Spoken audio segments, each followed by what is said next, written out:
नमस्कार. स्वागत आहे तुमचं आम्ही सातारकर किचनमध्ये.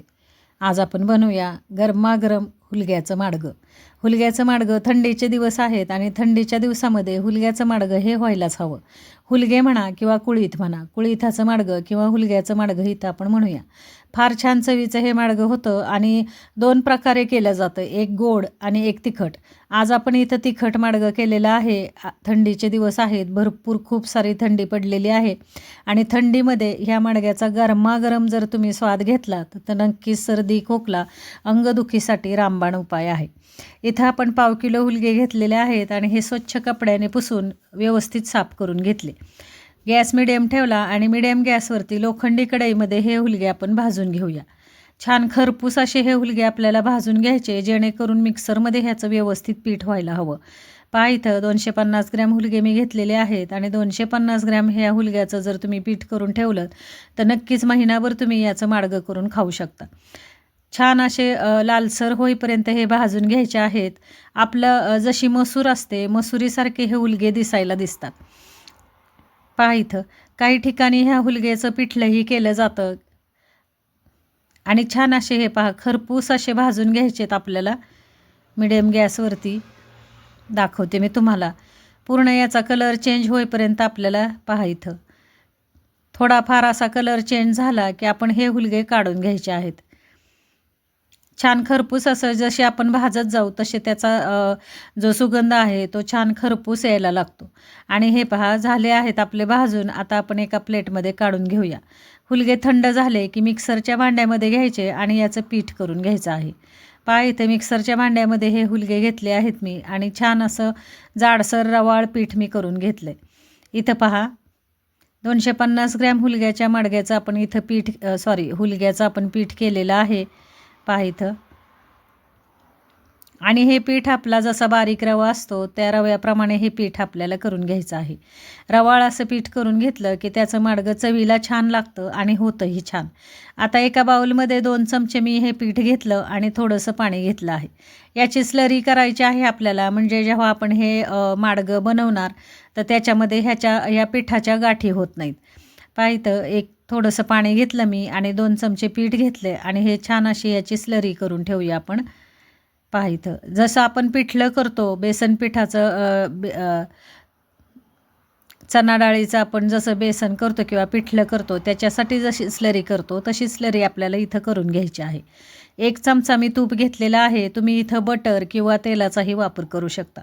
1 चमचा तुपावरती अर्धा चमचा जिरं घ्यायचं आपल्याला. 1/2 चमचा हिंग घ्यायचा आहे.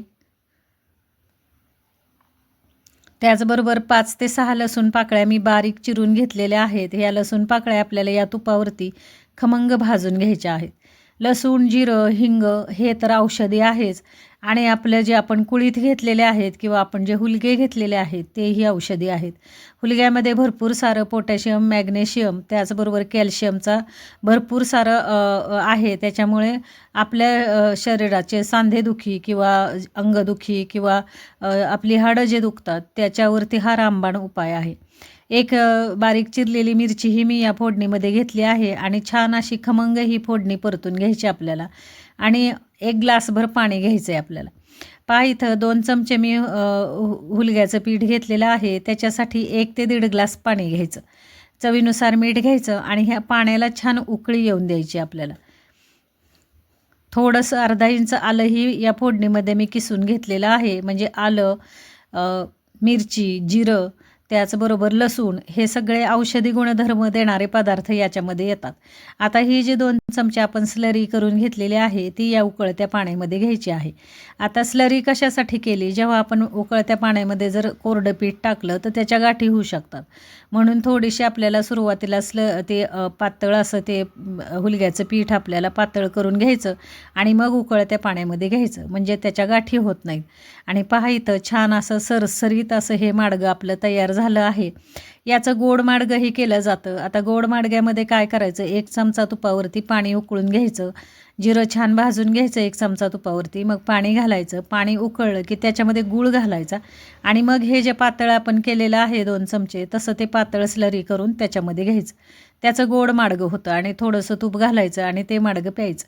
आता इथं मी तिखट माडगं केलेलं आहे.